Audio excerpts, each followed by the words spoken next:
Hi, this is Eric from longboxreview.com, and this is Center Seat, my Star Trek podcast.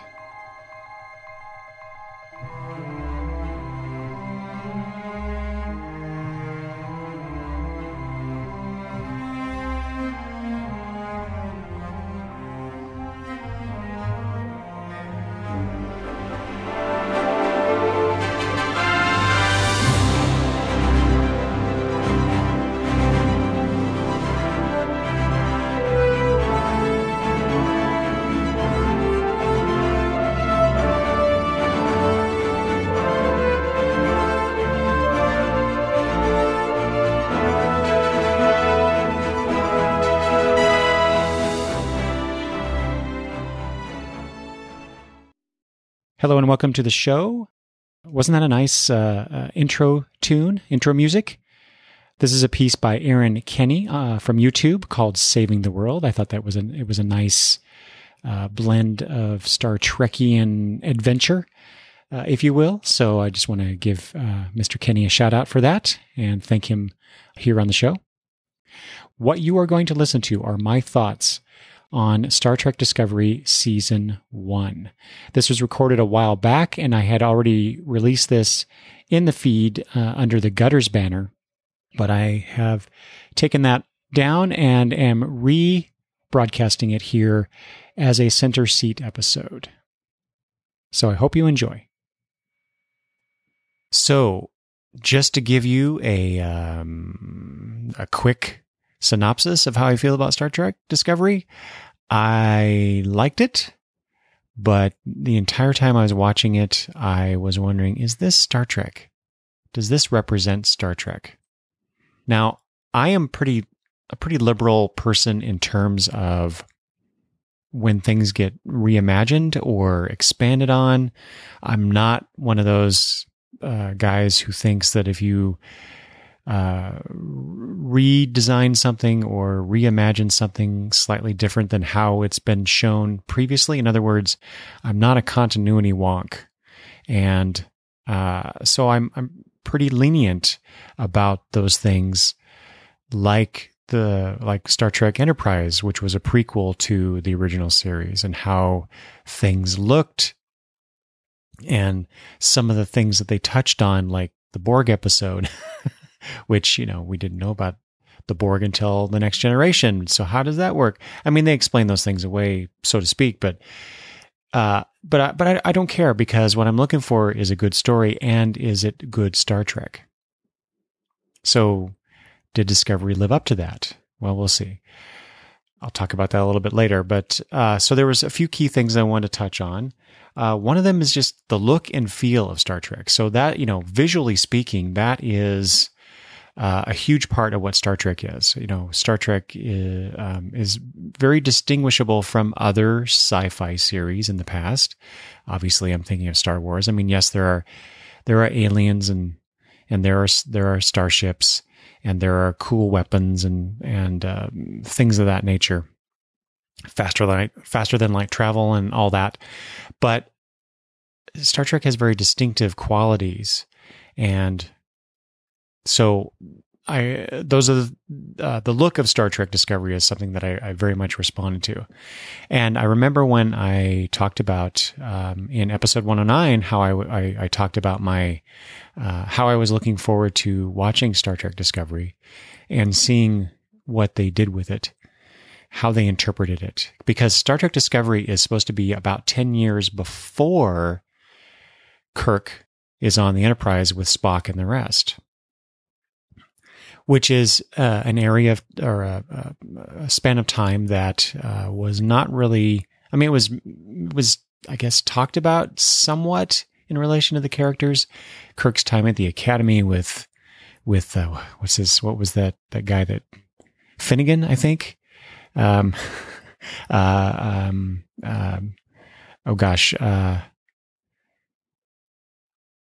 Gary Mitchell. That's who I'm thinking of. Gary Mitchell, and he mentions the time when Kirk was at the Academy and whatnot. So, we get a little bit of pieces like that, but only maybe 4 or 5 years before that. So, Star Trek Discovery is actually, I think, before even Kirk joins the Academy, I'm pretty sure, if things work out like I think they should.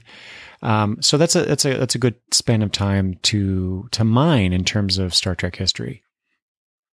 But, fans of the original series, you know what it looks like, right? I mean, it looks very 60s futuristic. It's very, in some ways, it's kind of kitschy and reflective of the times. And that's how Star Trek is in general, right? Because every subsequent Star Trek series we've gotten reflected the times, not necessarily in how it looked, but the way the stories were told or the types of stories that they were telling.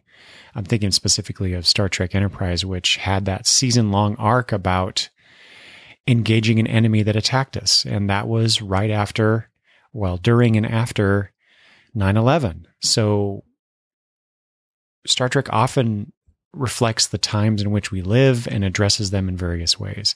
The original series, of course, dealt with racism and other social topics of the time that were pretty much taboo to be engaged on television. And of course, they got away with it, famously because it's science fiction and it's aliens. It's not really us, but it really is. And so, that's I'm more addressing the feel of Star Trek, I guess, there. But I really wanted to, what I want to get to first is the look of it. So I'm getting away from myself, but so Star Trek Discovery, like I said, in episode 109, I talked about the way that things looked. I talked about how I didn't like the look of the Discovery, the ship itself. The uniforms I kind of liked because they were reminiscent of Enterprise with the blue uniforms and whatnot. So, okay, what about the rest of what we saw? So it's a gorgeous looking show, by the way. The way that they filmed it, I love the lighting.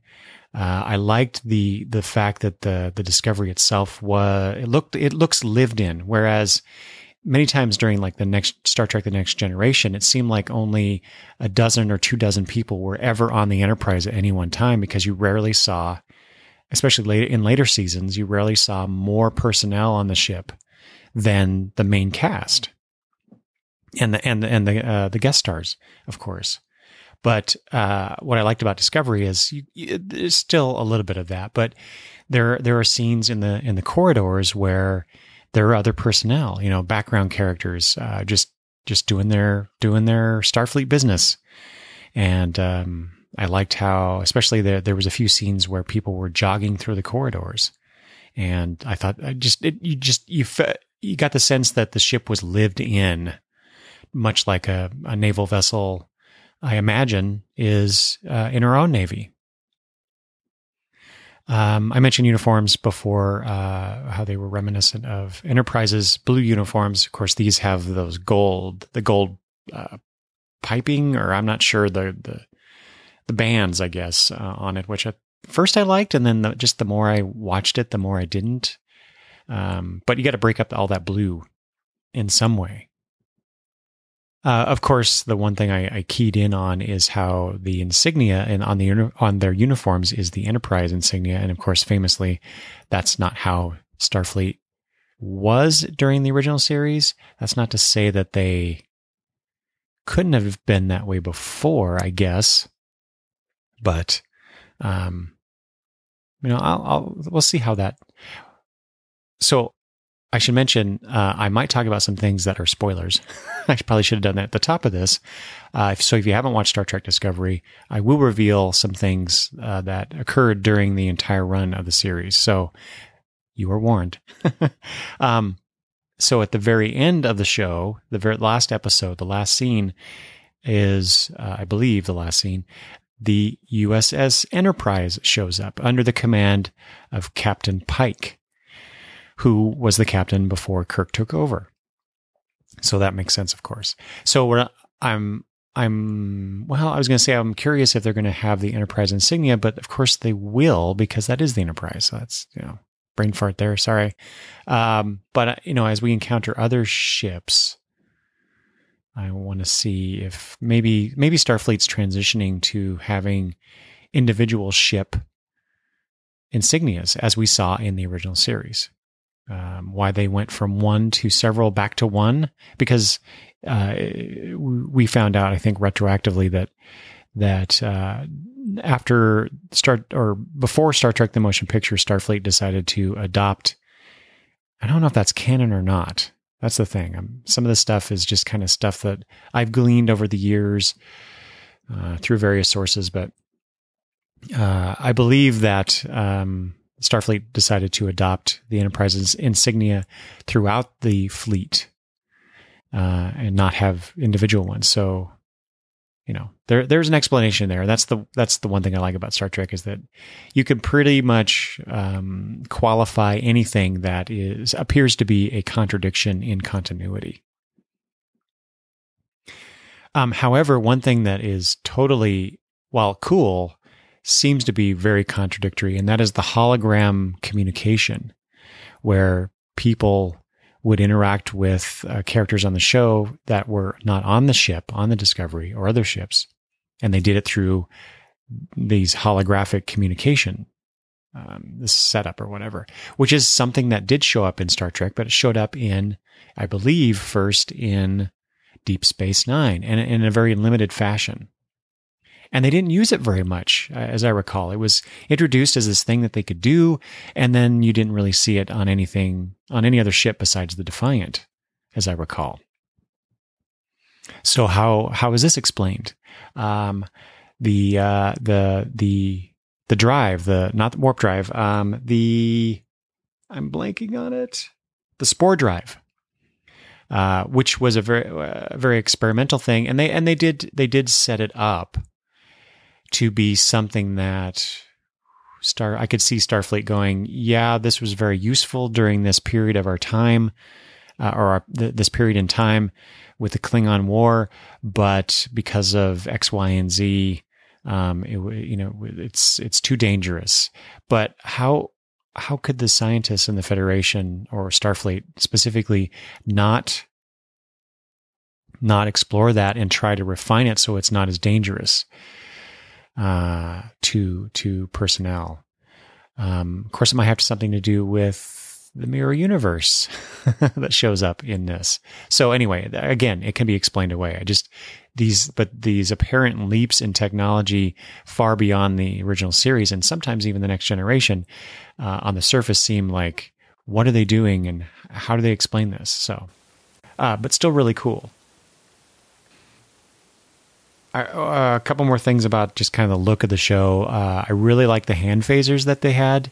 They weren't the flip around things that we saw in the recent movie series, which I thought was kind of hokey. But the phasers themselves seemed like they had weight to them, which just made them more real to me. So, like they were as heavy as a gun that we have now. I don't know if that was just a television illusion, but it really seemed like I said, they had weight to them. And I thought, yeah, that makes a lot of sense. So I just thought that was kind of cool. The communicators pretty much look like original series communicators, maybe, look perhaps a little more modern looking, but that's okay. But I like those touches, how things look really similar to what I'm used to from the original series, but with a modern sensibility attached to it. Starships. Now, that's one of the things I talked about in episode 109, is how the Starfleet starships is one of my very favorite things in science fiction, let alone Star Trek. I love the look of the Federation starships. That the look of the Enterprise with the saucer section, the nacelles, the main hull. I just love that look. I just think it's really, really cool. And while the ship designs that we saw, I'm thinking specifically of Discovery, of course, but also the Shenzhou. And of course the Klingon battlecruisers as well. But they don't quite follow the aesthetic of the original Enterprise, but I did really like the look of the Shenzhou. And I believe I saw this a couple of times, and at first I thought I was just they were just playing with perspective, but I saw it again, and it seemed very apparent to me, and I hope I'm not wrong about this, but the bridge is on the bottom of the saucer-like part of the ship, the main hull of the ship. And I thought, well, that's an interesting take on the starship designs that we've seen so far. Other than that, it just kind of looked like a sort of like a next gen era ship. I'm thinking of, it's kind of like a cross between Voyager and what's the some of the other designs that they came out later for the show, where just kind of everything's kind of squished down. You still have a main hull saucer like section and some nacelles with a main hull, but everything's kind of squished down. And that was my main complaint about the Discovery, was that it's this really flat design. And of course it looks like the one of the early Enterprise designs that they were doing for Star Trek Phase 2, with some tweaks. And so the Discovery, while still that flat design, but they have the saucer section are these concentric circles, basically 2 circles, and then in the middle is this sphere. And I thought, what purpose does that serve? And what we see visually in the show is that when they engage the spore drive, the entire ship spins around. But at first, it's those I think it's the concentric circles that kind of flip around each other, and then the whole ship kind of moves. I'm going from memory. I watched Star Trek at the time of this recording. I watched Star Trek Discovery, the entire thing, 2 or 3 weeks ago. So some of my recollections might be a little off here, but.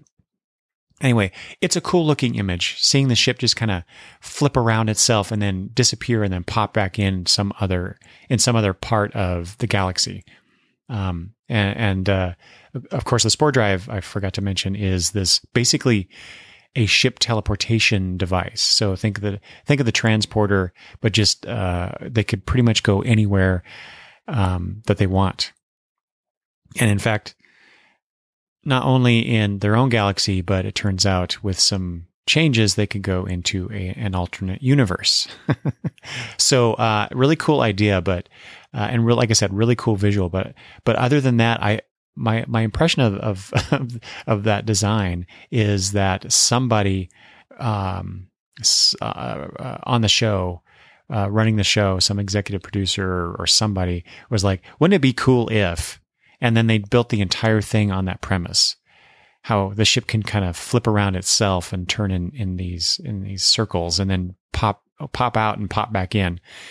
And I don't know, I have a hard time out of everything suspending my disbelief on that.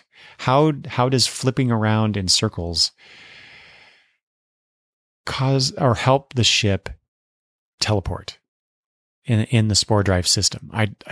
I do not get it. And maybe they explained it and I just don't remember, but it seems really silly. And I realize I'm talking about Star Trek here, and it's all really silly. Yes, it is. But I love just about everything about Star Trek, even Discovery, and that's one of the things I just can't get past. And then finally, like I said, at the end of the first season, we see the USS Enterprise, the way it's designed within this new Star Trek Discovery milieu, the way that the things look in Discovery, we see that applied to the Enterprise.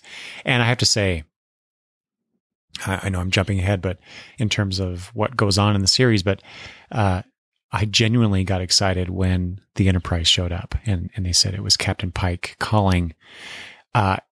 The Enterprise just looks really cool, re-envisioned this way. So it's slightly different, of course, from the original series, and but it still looks really, really cool. So I'm looking forward to seeing more of the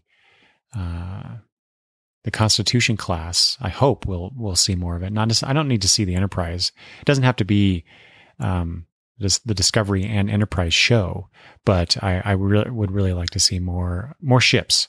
Like I said, the starships are my favorite thing about Star Trek. So technology wise. It's because it's really about the characters and the stories that are told. But I know I'm spending a lot of time on the tech part of it. But so I guess related to the feel is so that's a lot of stuff I like about the show. The way that it looks, more about the feel of it. So pretty much half of the show, a little more than half of the show, now that I think about it, had to do with this Klingon war that happened. And, I didn't talk about the look of the Klingons. I don't care really. They look more alien than they ever have, which I like. Of course, how do you explain basically the three different looks of Klingons? You have the original series, which are these, they're human looking with mustaches and a slightly different complexion, to the movies and next gen era where they look a little more alien, but basically with some teeth alterations and some forehead attachments, that's pretty much Klingons. To now, which their head shapes are very different, but still reminiscent of the movie and next gen era Klingons. There was a storyline in Star Trek Enterprise that explained away how the Klingons went from the forehead ridges to more human looking ones and back, which I thought was pretty clever. And I actually like that. I think some people didn't for some reason, but whatever. But how do you explain this change? So I don't know that they need to, or if they will, but like I said, I'm pretty liberal when it comes to my acceptance of cosmetic changes like that. It's like, yeah, these are the new Klingons, and this is how Klingons probably should have looked all along. Of course, famously, the Klingons looked the way they did because they didn't have the money to do a bunch of aliens, especially recurring villains like that. But when we got to next gen, then the movies, they could do that. So I'm okay with that. I really liked, actually, I may not have liked the look as much of the Klingons. Actually, they remind me, I know I'm jumping around, sorry. They remind me a bit of the Klingons in the more recent movies, the Abrams movies, which in fact, a lot of Discovery reminds me of that, how they adapted the look of Star Trek from those movies to this series, which is supposedly set in the original timeline, not the Kelvin universe, or the Kelvin timeline, I should say. And, which is okay. Again, like I said, I'm okay with it. There are little touches that are obvious through lines from the Abrams movies. And that's all right, because everything still makes sense the way things look, so to speak, with a few minor exceptions in my case. Anyway, but what I really liked about the Klingons was their culture. Now, I will say, I'm so sick of Klingons, and I know I'm probably in the minority with that. I never, once they had explored Klingon culture through Worf's eyes, I felt that we had gotten enough of Klingons, and I was so ready for different races to be explored, and that's why I really, really enjoyed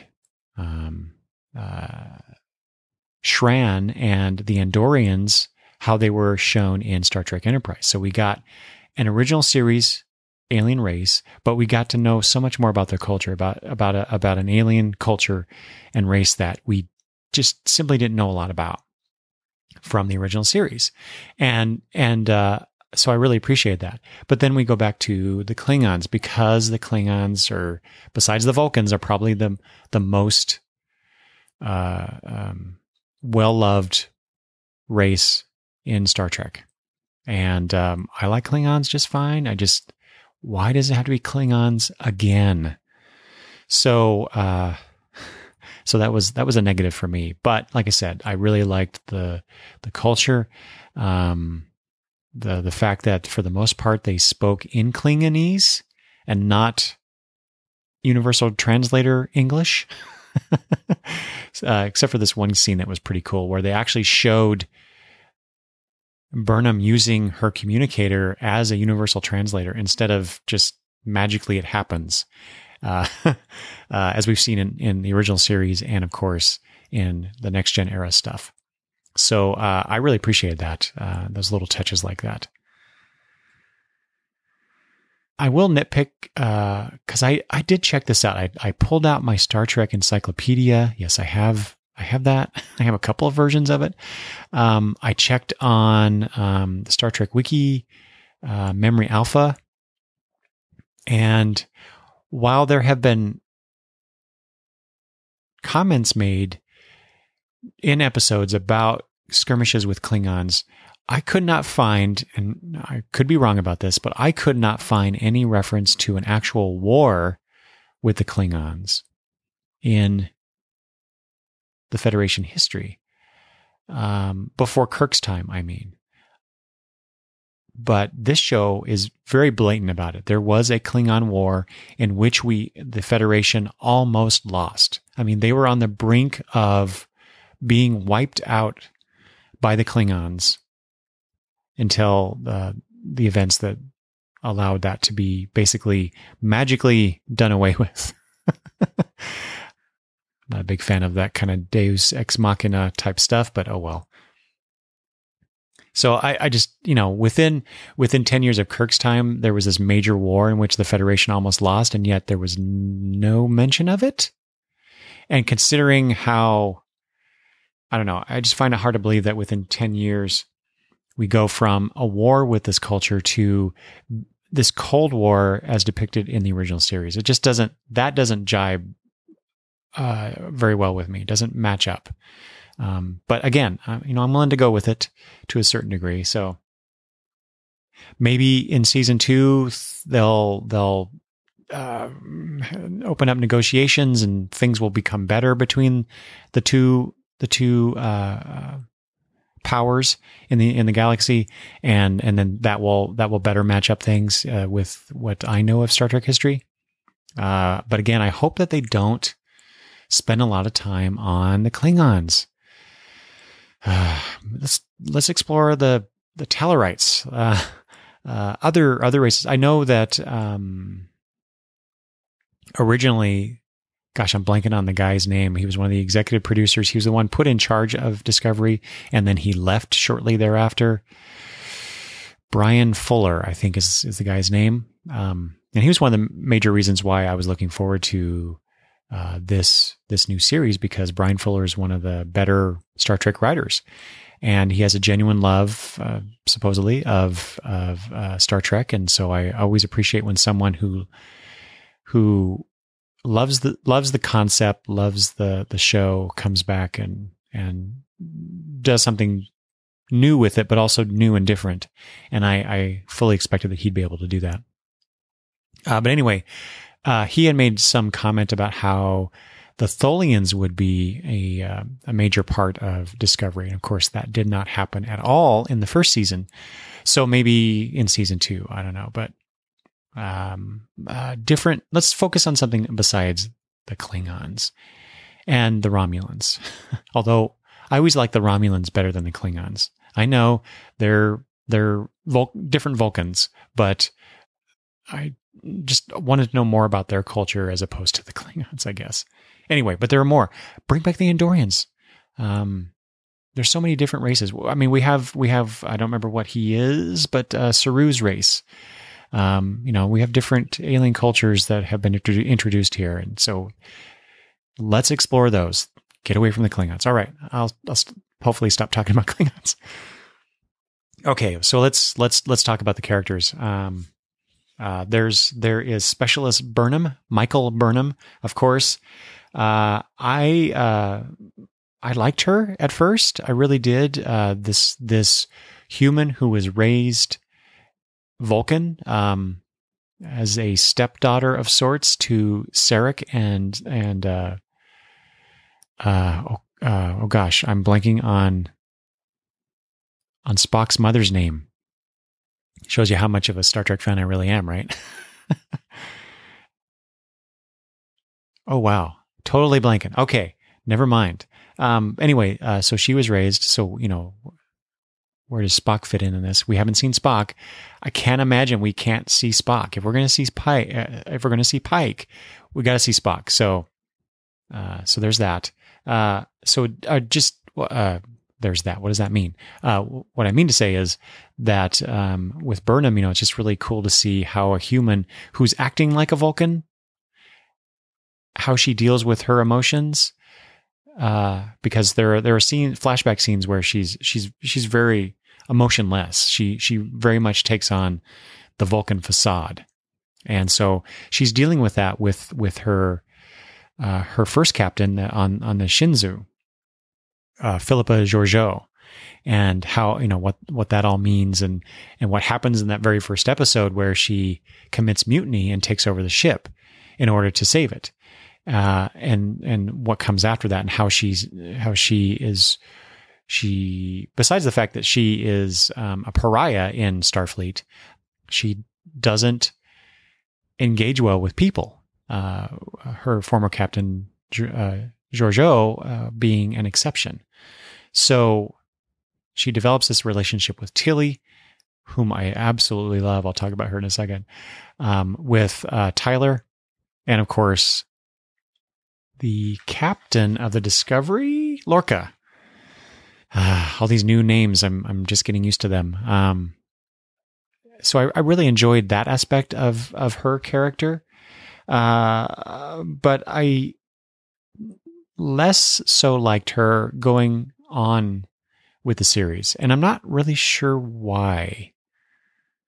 I think in part, I think maybe the redemption of the character from the beginning of the show was perhaps too easily obtained. It almost seemed glossed over.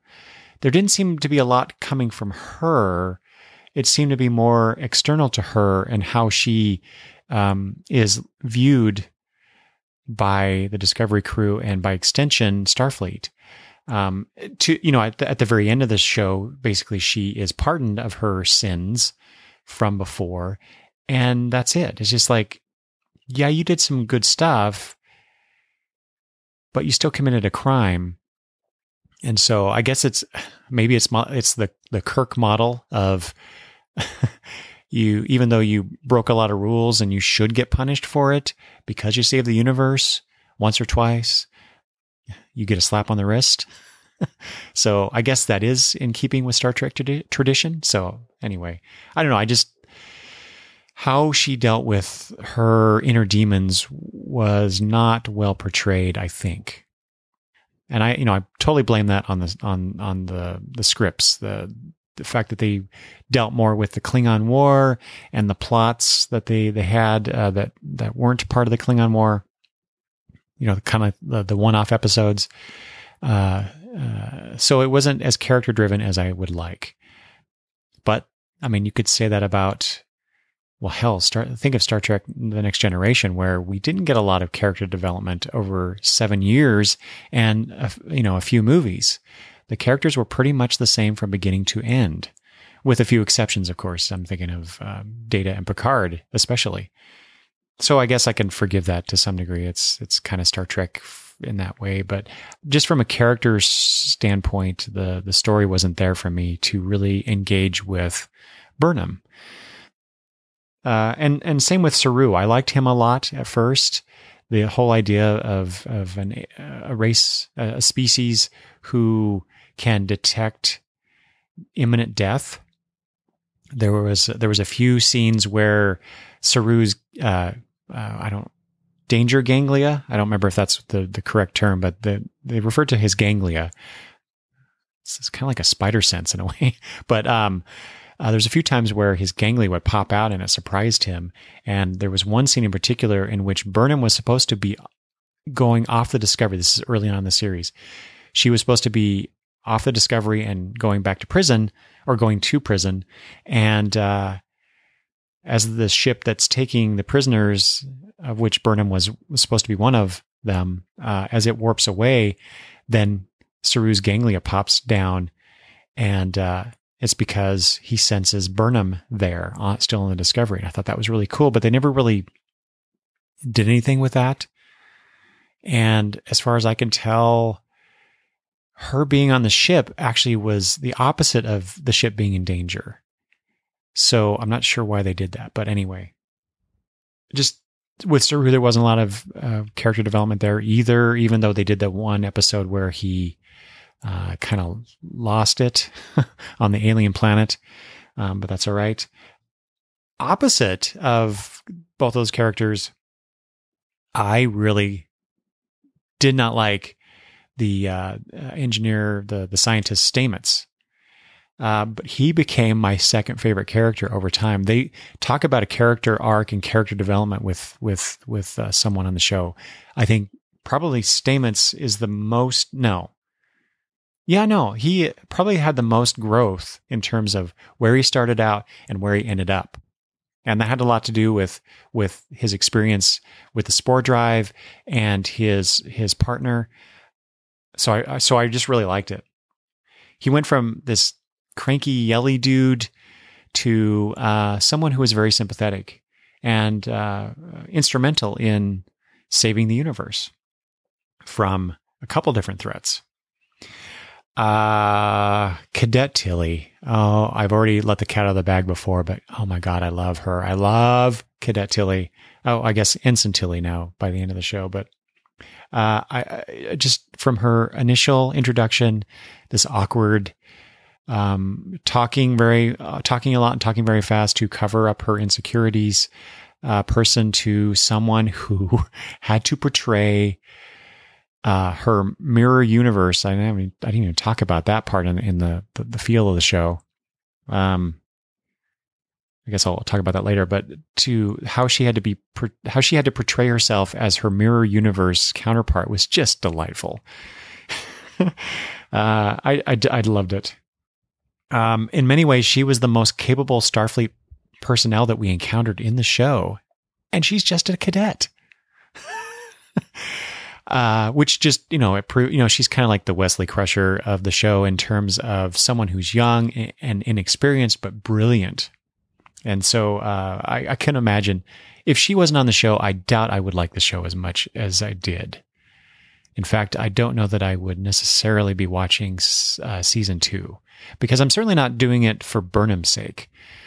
I mostly want to see where they go from at the end of season 1 into season 2 and how they develop that story going forward.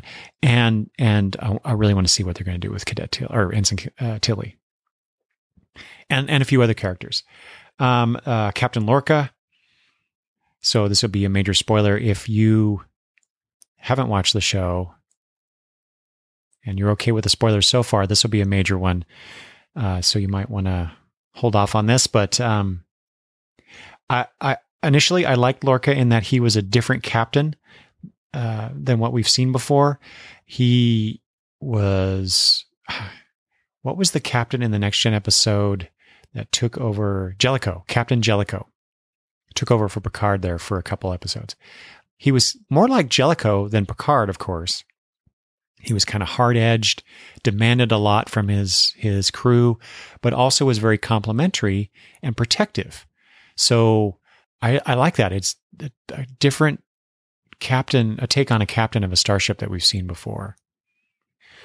But I kind of guessed early on who he really was, and I was kind of disappointed about that. And then once we get the reveal that he is actually from the, like I said, spoilers, he's from the mirror universe, then he became a whole lot less interesting. And it was really disappointing because they didn't really deal with the fact that, and I'm not just talking in terms of how they explain how he adapted to this new universe he was in and how he was able to maintain his facade, because we find out that Saru's race is subjugated. And in one case or in one episode, we see that the people in the what are they? It's not the Federation. Oh my gosh, whatever the mirror universe equivalent of the Federation is the Alliance. I don't remember what they call it now. Oh man, Star Trek fan fail here. Anyway, they eat Saru's people. Ugh.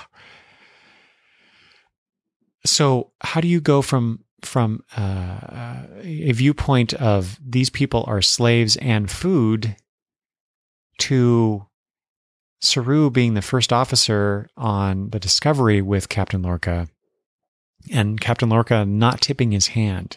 He can't be that good. As we see, because we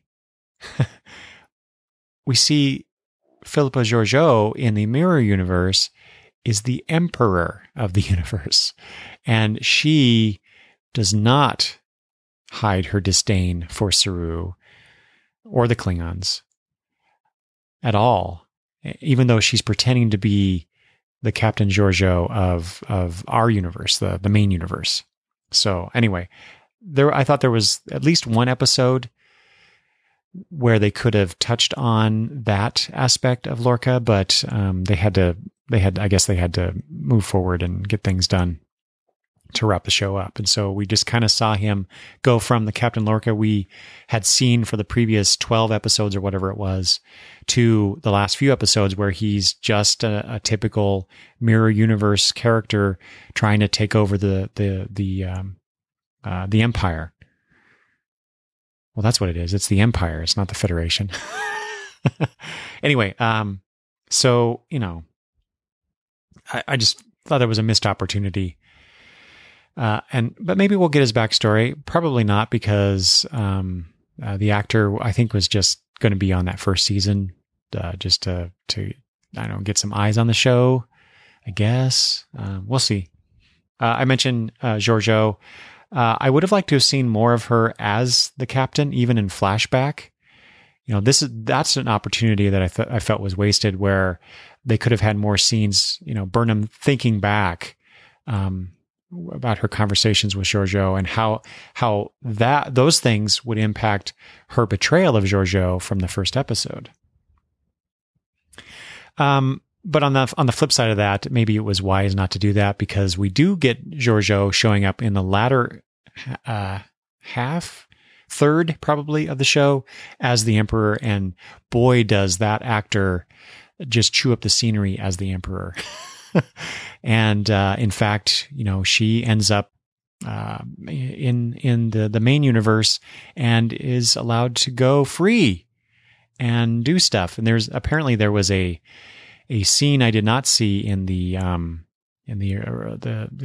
original broadcast, but it was a cut scene, or it was, I don't know. I didn't see it in the broadcast version that I saw on the CBS app, but I did see it like on YouTube or something, where it was an extra scene in which a member of Section 31 tries to recruit Georgiou. So maybe that will bear fruit in season 2 or later. And then finally, I just want to talk about Lieutenant Tyler. I mentioned that Burnham develops a relationship with Tyler. In fact, they quote unquote fall in love.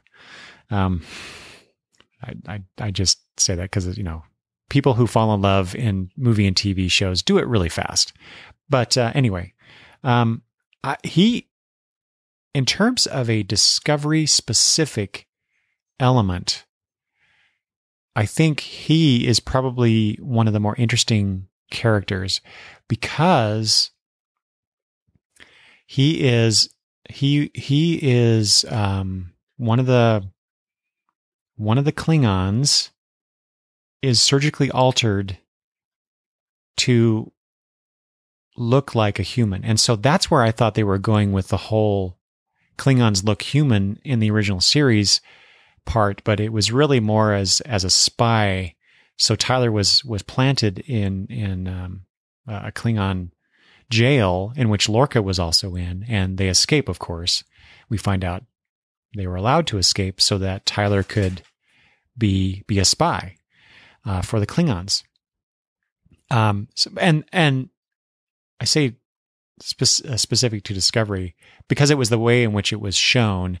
Because I wasn't really sure if it was Tyler himself who was. Well, the surgery aspect we were shown initially as it was torture, but then we find out that it was actually one of the Klingons, Vok, I think is the character name. I should have written this down. I did not. Who was altered and to look like Tyler. But Tyler he still has his memories, or maybe I don't. Actually, you know what? I'm still confused about it. Was it Tyler who was implanted with Vok's memories, or was it Vok who was implanted with Tyler's memories and then altered to look like human? I don't know. All I know is we got this Klingon human hybrid type character, and what he went through was I thought really interesting, and maybe they should have put more of those aspects, not necessarily the Klingon specific things, but the emotional journey that Tyler went through. They should have put more of that on Burnham, I think, to make her more interesting to me, at least. Let's see here. Just go back to the human looking spy thing. There is a tie-in to the original series, in that there was this character called Arn Darvin in Trouble with Tribbles. So I'm sure that they had that in mind, but we've seen that before. Well, to come. So this whole Klingon spy thing is an established Star Trek norm, I guess. Although I never given the Klingons' penchant for honor above all else, how is spying honorable? But that's a tool of the government. Despite how altruistic you claim to be, I think, Section 31 is a prime example of that too. Anyway, another complaint about the Klingons. I apologize for all those Klingon fans out there. Anyway, so like I said, I want to talk about the look and feel, the mirror universe. I talked a lot about the Klingon War. Well, the mirror universe is basically the last third, maybe almost half of the show. And do we really have to go to that well again? The first Mirror Universe episode in the original series was really cool. We got to see these characters, Spock with a beard, all that stuff. And then we saw the Mirror Universe come into Deep Space Nine a lot, and which was really cool because what we saw was the aftermath of the encounter, Kirk's encounter with Mirror Universe Spock, and how that all played out. And then and then there was that wonderful 2-part episode in Star Trek Enterprise in which it was both the episodes was entirely set in the Mirror Universe. We didn't see our main universe characters at all in that. And that introduced something that's picked up on in Discovery, in that the USS Defiant shows up in the Mirror Universe, and that's how Captain Archer, he takes that over and tries to take over the Empire. Sort of similar to how, or what Lorca's doing here. But there is a reference in Discovery to the Defiant. And so they know about this mirror universe, and I think that's what spurred them on to develop. So the mirror universe statements helps develop the Spore Drive in that universe, and it's all connected. That's the one thing I like about the Spore Drive, is that it connects the multiverse, the Star Trek multiverse. So they could potentially use that to go all new different places in the Star Trek multiverse. So I thought that was really cool. But like I said, it's kind of like the Klingons. Please, no more mirror universe. It's so played out. Let's do something new. Let's not revisit the well again. Just like we did not need to do Wrath of Khan again in Star Trek Into Darkness. Anyway, so that, like I said, that's the look and feel. That's the characters. Overall, so in the episodes, they try. So like I said at the beginning of the episode, beginning of this, is it Star Trek? Is it Star Trek to me? They tried they did touch on Star Trek tropes, such as, the monster that is misunderstood or not really dangerous, i.e. the tardigrade, the creature that allows the spore drive to work in the first place. They did a time loop episode where the crew is stuck in this time loop. Although I have to say, given Harry Mudd's involvement, I forgot to talk about Harry Mudd.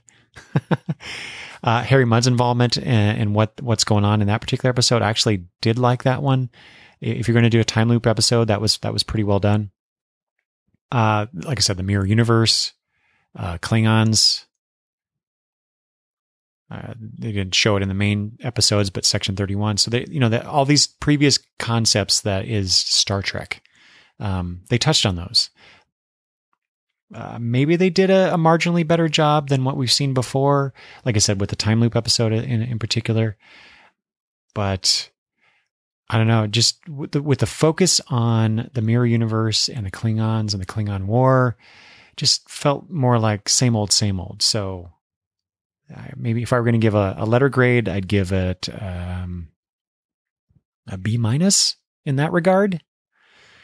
But like I said, since I mentioned Harry Mudd, I just want to talk about Harry Mudd here. Rainn Wilson portrayed Harry Mudd, and Rainn Wilson did a really good job. But turning him in the time loop episode, he is a murderous scumbag. Whereas the original Harry Mudd was, he was not a villain. He was an opportunist. He was a capitalist. He was a con man for sure. So this interpretation of Harry Mudd, I'm not all that keen on, even though Rainn Wilson did a good job at portraying that. Anyway, so enough about that, but I'm sure we'll see Harry Mudd again. I can't imagine they wouldn't bring that character back because he's a good foil for our heroes. Anyway, so like I said, Discovery focused a lot on existing material, revisiting that again. We didn't get a lot of actual discovery. You name your show Star Trek Discovery, you should be discovering things. And they played with that a tiny bit. There was the episode on the planet where basically the entire planet is a new unexplored race. But besides being a plot point, they didn't really do anything with that. And that was, as I recall, that was about it. Now, season 2 is supposed to be more about exploration, and I certainly hope that is the case. Oh, and the Pavans. That was the world that I was talking about, the Pavan race. There was also in the mycelial network, that's the spore drive network, the tardigrade. There's opportunities there for exploration. Not to mention, like I said, the multiversal aspects of it all. So there are opportunities here. So, but I guess overall, is it Star Trek on the surface? Yeah, but right now it's kind of more of an echo of Star Trek, or maybe a facade. It has the facade of Star Trek. It's the first season. We haven't had new Star Trek on TV for a long time. And quite honestly, first seasons of any Star Trek series has always been a little iffy. And maybe the original series being an exception.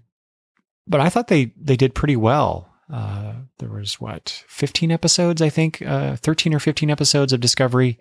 And I like that. Maybe they could have cut out a couple, 2 or 3 of these episodes. I know that Fuller didn't want to do 15 episodes. I think his original plan was 13, but CBS wanted to add a couple for some reason. I'm not sure why. I don't know that we needed all 15 for what they were trying to accomplish there, but whatever. Maybe shorter seasons, like I said, 13, maybe 12, 10 or 12 episodes would be good. Make it really tight. Make it very character driven. Make it more Star Trek. Go boldly. explore strange new worlds, seek out new life forms and new civilizations. They're not doing that. So, this is where I give them probably a C, C minus maybe in that regard. So I hope that some things change. I hope they focus more on character development.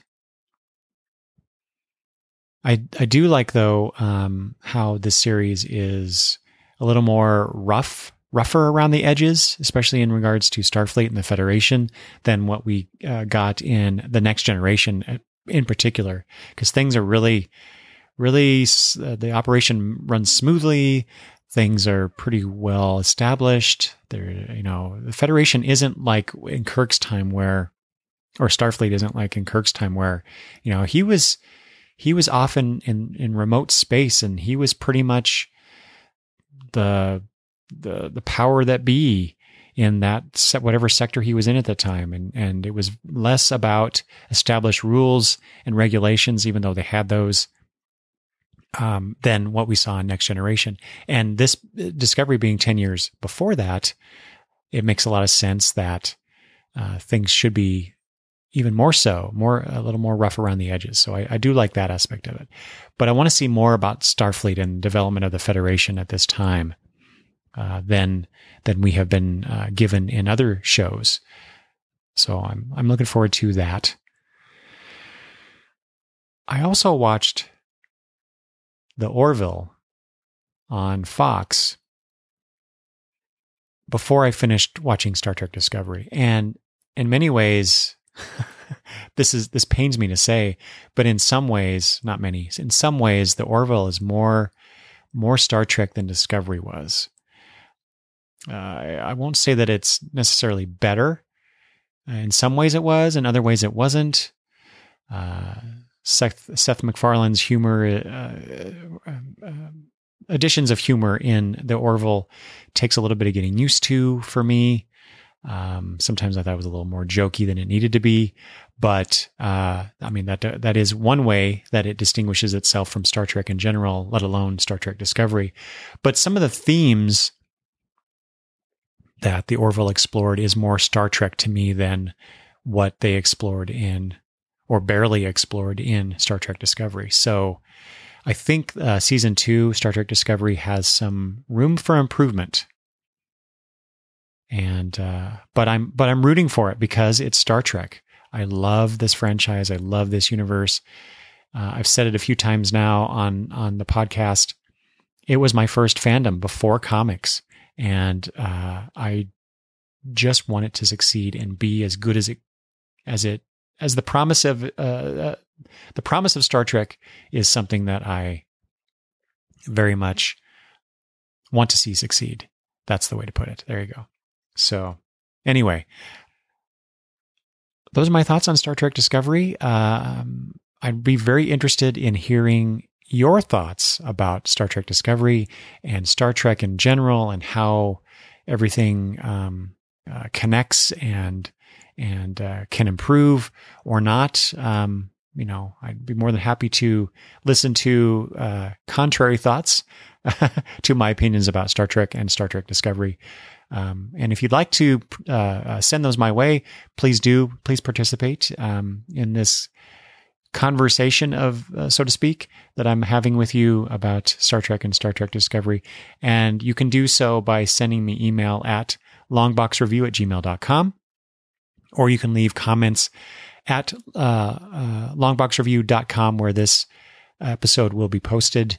You can also talk to me on Twitter at longboxreview. I will talk to you soon. Bye-bye.